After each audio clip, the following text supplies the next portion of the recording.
4G சேவையை Reliance Jio துவங்குற அன்னைக்கு கொடுத்தாங்க. பிஎஸ்என்எலுக்கு இன்னைக்கு வரைக்கும் 4G சேவை கொடுக்கல. 4G சேவை தான் கொடுக்கல. இருக்கிற 49,300 டவரை நாங்கள் அப்கிரேட் பண்ணலாம், 4G சேவை கொடுக்க முடியும், அதுக்கு அனுமதி கொடுங்கன்னு அரசாங்கத்தை கேட்டோம். அரசாங்கம் கொடுக்கல. ஏன் கொடுக்க மாட்டேன்றாங்க? ரிலையன்ஸ் ஜியோ இப்போ 5G கொடுக்க போகிறோம்னு சொல்கிறாங்க 2021 ஜூலையிலேருந்து. பிஎஸ்என்எல் ஒரு பெரிய பொதுத்துறை நிறுவனம், இதுக்கு 4Gயே கொடுக்கலைன்னா இது என்ன நியாயம்? அப்போ இதில் சதி இருக்குங்கிறத எங்களுடைய குற்றச்சாட்டு. அரசாங்கம் கார்ப்பரேட் நிறுவனங்களுக்கு உதவி செய்ய விரும்புகிறது. நேரடியாக வேளாண்கள் விவசாயிகள் இன்னைக்கு ஏன் போராடுறாங்க? கார்ப்பரேட் நிறுவனங்களுக்கு அரசாங்கம் சலுகை கொடுக்கறதுங்கிறது தான்.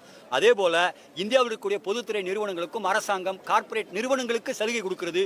பொதுத்துறை நிறுவனங்களை விற்க கொல்ல நினைக்கிறது. அதை எதிர்த்து தான் இந்த போராட்டம் பிஎஸ்என்எல் நாங்கள் நடத்துகிறோம். அரசு துறைகளால் எந்த லாபமுமே இல்லை அப்படின்றதான மத்திய அரசு தரப்பில் இருக்கிறவங்க.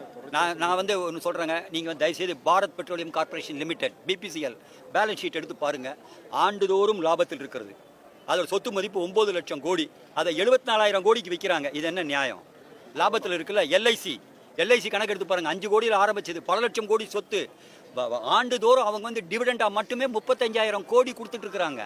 அந்த நிறுவனத்தை தனியாருக்கு கூட 25% பங்கு விற்பனை செய்ய வேண்டிய அவசியம் என்ன? வங்கிகள் லாபத்தில் இருக்கு, அதையெல்லாம் தனியாருக்கு கொடுக்க வேண்டிய அவசியம் என்ன? கொரோனா ட்ரீட்மெண்ட் யார் கொடுக்குறா? அரசு இதில் தான் கொரோனா ட்ரீட்மெண்ட் என்பது கொடுக்கப்படுகிறது, அரசு ஆஸ்பத்திரியில் தான். நீங்கள் யோசிச்சு பார்த்தீங்கன்னா ரயில்வே லாபத்தில் இருக்குது, அதுவும் தனியாக இருக்குது. நிலக்கரி லாபத்தில் இருக்குது, அதுவும் தனியாக இருக்குது. இது எப்படி நியாயமாக இருக்க முடியும்? அப்போ நீங்கள் தனியாருக்கு கொடுக்க வேண்டும், லாபமாக பொதுத்துறை நிறுவனங்களை உருவாக்கி லாபம் வந்த பிறகு அதை தனியாருக்கு கொடுக்க வேண்டும் என்பது அரசாங்கத்தின் கொள்கை.